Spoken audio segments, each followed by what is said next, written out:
উত্তর পূর্ব ভারতের আসাম রাজ্যে অবস্থিত এক জনপ্রিয় জাতীয় উদ্যানের নাম কাজিরাঙা। ইউনেস্কো ওয়ার্ল্ড হেরিটেজ সাইটের মর্যাদাপ্রাপ্ত এই অরণ্যে হাজার হাজার দেশি বিদেশি পর্যটক আসেন শুধুমাত্র পশু পাখি দেখতে। কাজিরাঙার মূল আকর্ষণ ভারতীয় একশৃঙ্গ গন্ডার। আর জানলে অবাক হবেন যে পৃথিবীর মোট একশৃঙ্গ গন্ডারের 70% এখানেই পাওয়া যায়। তবে শুধু যে গন্ডারই দেখতে পাবেন এমনটা কিন্তু নয়।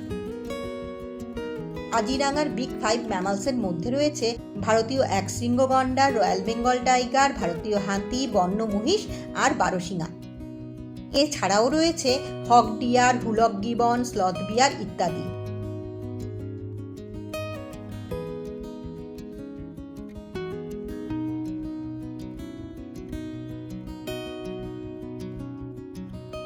আর নানা ধরনের রংবাহারি পাখি তো আছেই। বেশিরভাগ পর্যটক হয় মেঘালয় ঘুরতে এসে কাজিরাঙা দেখেন, আর নয়তো অরুণাচল ঘুরতে এসে কাজিরাঙা ঘুরে যান। আমরা আমাদের অরুণাচল ট্রিপের সাথে কাজিরাঙাকে জুড়ে দিয়েছিলাম। সেই মতো অরুণাচল প্রদেশের দিরাং থেকে আমরা সরাসরি পৌঁছে গেলাম কাজিরাঙা। দিরাং থেকে কাজিরাঙা অনেকখানি পথ। সকালে বের হলে পৌঁছাতে পৌঁছাতে প্রায় সন্ধ্যা হয়ে যায়। তাই কাল সকালেই আমরা জঙ্গল সাফারি করব। এই ভিডিওতে আমি আপনাদের সাথে কাজিরাঙা সম্পর্কে বিস্তারিত তথ্য শেয়ার করব। কলকাতা থেকে কিভাবে যাবেন, কোন সিজনে যাবেন, কাজিরাঙায় কদিন থাকবেন, কটা সাফারি করবেন, কিভাবে সাফারি বুক করবেন, হাতি সাফারি করবেন না জিপ সাফারি, বিভিন্ন জোনের বিশেষত্ব কি, কয়েকজন বিশ্বস্ত গাইড কাম ড্রাইভারের ফোন নাম্বার, আর থাকবে আমাদের ট্যুর প্ল্যান। থেকে আপনারা একটা স্বচ্ছ ধারণা পাবেন আর নিজেরাই নিজেদের ট্যুর প্ল্যান বানাতে পারবেন। ভিডিওটি ভালো লাগলে অবশ্যই লাইক, কমেন্ট এবং সাবস্ক্রাইব করে সাথে থাকুন। এবার বলি কোন সময় কাজিরাঙা যাবেন। কাজিরাঙা যাওয়ার ভালো সময় নভেম্বর থেকে মার্চ মাস। আর এখন যেহেতু ডিসেম্বর, তাই আবহাওয়া বেশ মনোরম। আর আমি আপনাদের বলবো ফেব্রুয়ারি মার্চ মাসে আসুন, কারণ ওই সময় জঙ্গলে প্রচুর শিমুল পলাশ ফোটে। শীত যেহেতু তখন যাবো করছে, তাই সেই সময় বন্যপ্রাণী দেখার সম্ভাবনাও তুলনামূলকভাবে বেশি। এবার বলি কিভাবে আসবেন। কাজিরাঙার সবচেয়ে কাছে রেল স্টেশন জাকলাবান্ধা। কলকাতা স্টেশন থেকে প্রতি সোমবার সকাল 9:05 সাপ্তাহিক কাজিরাঙা এক্সপ্রেস পরদিন সকাল 7:03 জাকলাবান্ধা পৌঁছায়। আর ফেরার সময় ওই একই ট্রেন মঙ্গলবার দুপুর 2:03 জাকলাবান্ধা থেকে ছেড়ে পরের দিন দুপুর 12:05 কলকাতা স্টেশনে পৌঁছায়। আপনারা যাওয়া বা আসার কোনো একটা এই ট্রেনে করলে অনেকটা সময় বাঁচবে। কাজিরাঙার সবচেয়ে কাছের এয়ারপোর্ট জোরহাট। কলকাতা থেকে মাত্র 1 ঘন্টা 10 মিনিটে আকাশপথে চলে আসা যায় জোরহাট। জোরহাট থেকে কাজিরাঙা লাগে 2 ঘন্টা।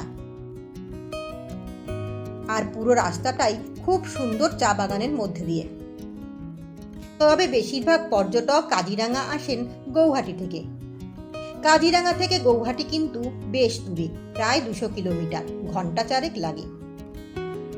কম খরচে আসতে হলে গৌহাটি স্টেশনের লাগোয়া এএসটিসি বাস স্ট্যান্ড থেকে জোরহাট, শিবসাগর, তিনিসুকিয়াগামী যে কোনো বাসে করে চলে আসুন কাজিরাঙা। প্রাইভেট বাসও আছে, তবে একটু দূরে। আইএসবিটি বাস স্ট্যান্ড থেকে ছাড়ে। ফেরার সময় গৌহাটি হয়ে ফিরলে গৌহাটি থেকে রাত 9টা নাগাদ কলকাতাগামী গরিবরথ ছাড়ে। এবার বলি কাজিরাঙার বিভিন্ন জোনের কথা।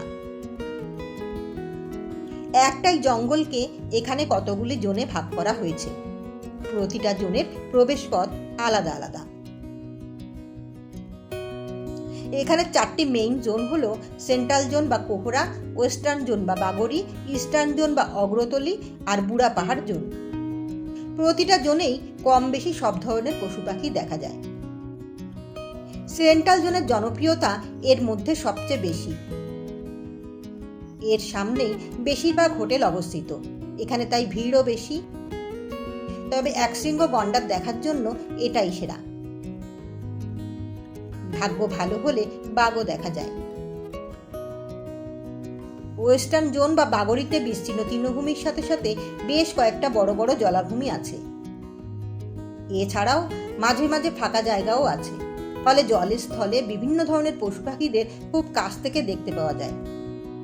ব্রহ্মপুত্র নদীর ধারে অবস্থিত ইস্টার্ন জোনও খুব সুন্দর।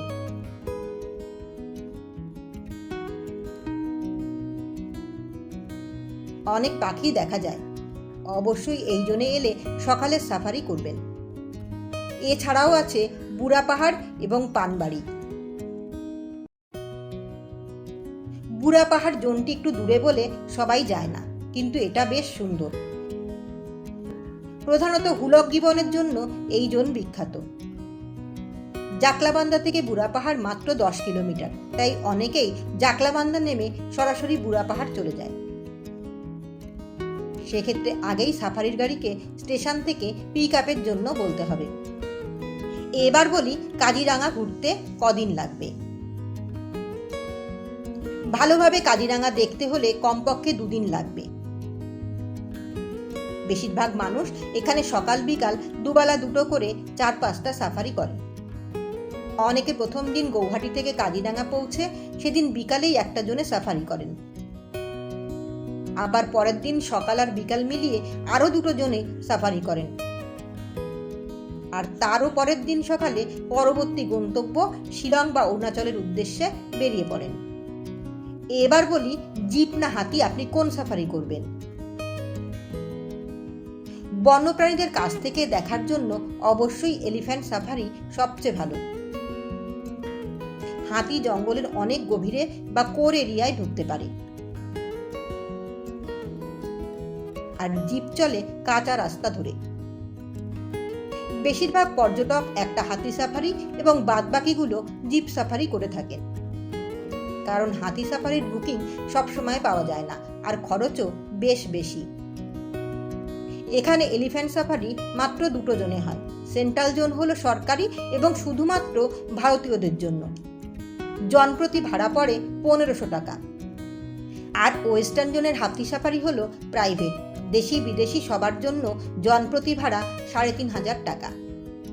সেন্ট্রাল জোনের এলিফ্যান্ট সাফারি ভাগ্য নির্ভর, সেই তুলনায় যে কোনো জোনের জিপের বুকিং অতি সহজেই পাওয়া যায়। এলিফ্যান্ট সাফারি 30 থেকে 40 মিনিট আর জিপ সাফারি 1 থেকে 1.5 ঘন্টা ধরে হয়। একটা জিপে আমরা 3 জন, তবে 6 জন পর্যন্ত যাওয়া যায়। এখানে কোনো আলাদা গাইড লাগে না, জিপের চালকই এখানে গাইডের কাজ করেন।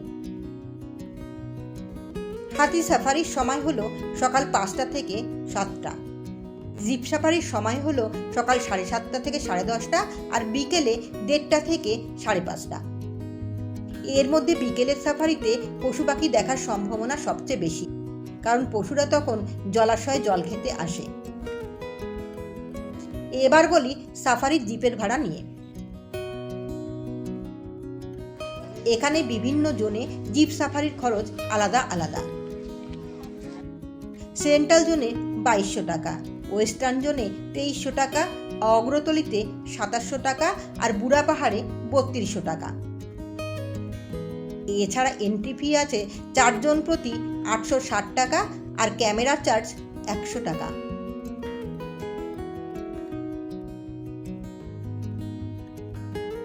সাফারির বুকিং কিভাবে করবেন? যে হোটেলে থাকবেন সেখানে আগে থেকে বলে রাখলে ওরাই সমস্ত ব্যবস্থা করে দেবে। এর জন্য ফটো আইডেন্টি কার্ড অবশ্যই নিয়ে যাবেন। আর অনলাইনে বুকিং করতে হলে কাজিরাঙা ন্যাশনাল পার্ক online.in এই সাইট থেকে নিজেরাই এন্ট্রির টিকিট এবং ক্যামেরা বুক করে নেওয়া যায়। আর সাফারি জিপ অ্যাসোসিয়েশন থেকে নিতে হবে। এবার বলি ড্রাইভার কাম গাইড নিয়ে। ইনি আমাদের গাইড ছিলেন।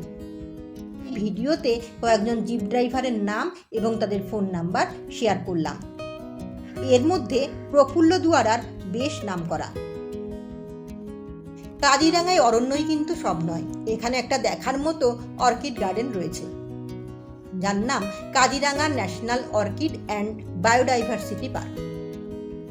এটি কাজিরাঙার সেন্ট্রাল রেঞ্জ কোহরার কাছেই অবস্থিত। দুপুর 12টা থেকে সন্ধ্যা 6টা পর্যন্ত খোলা। এটা ভারতের সবচেয়ে বড় অর্কিড গার্ডেন। সন্ধ্যা 6টা থেকে 8টা পর্যন্ত এখানে কালচারাল শো চলে। কোথায় থাকবেন? কাজিরাঙাতে প্রচুর থাকার জায়গা। আমরা যে এলাকায় থাকছি তার নাম কোহরা, আর আমাদের রিসর্টের নাম টিজি রিসর্ট। এছাড়াও বেশ কিছু হোটেল এবং রিসর্টের নাম্বার আমি শেয়ার করলাম। অসম পর্যটন বিভাগের অরণ্য টুরিস্ট লজ বেশ নামকরা। এটা সেন্ট্রাল জোন বা কোহরার বুকিং কাউন্টারের একেবারে পাশেই অবস্থিত। এখানে থাকতে হলে অনেক আগেই বুকিং করতে হবে।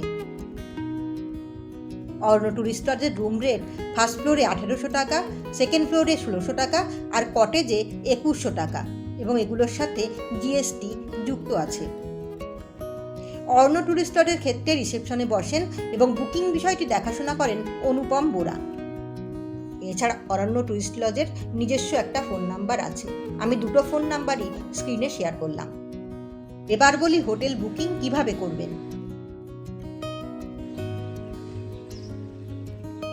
যে কোনো হোটেল বুকিং করলে আগে ফোন করে প্রথমে ঘর কনফার্ম করতে হবে। তারপর তাদের অ্যাডভান্স টাকা পাঠানোর জন্য ব্যাংক ডিটেলস দিতে হবে। বুকিং করার আগে সমস্ত প্রয়োজনীয় ইনফরমেশন জেনে তবেই বুকিং করবেন। এবার আমি কিছু রিসর্ট এবং হোটেলের নাম্বার শেয়ার করলাম।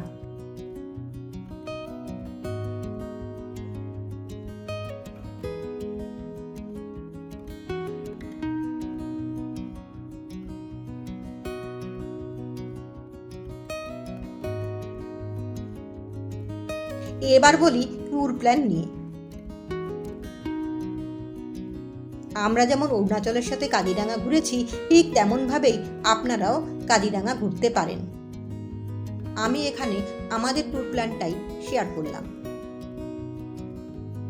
অরুণাচল ভ্রমণের বিভিন্ন ভিডিও আমার চ্যানেলে পরপর আপলোড করা আছে। ভিডিওটি কেমন লাগলো অবশ্যই কমেন্ট করে জানান। অনেক অনেক লাইক এবং শেয়ার করুন, আর পরবর্তী ভিডিওর নোটিফিকেশান পেতে বেল আইকনে প্রেস করুন।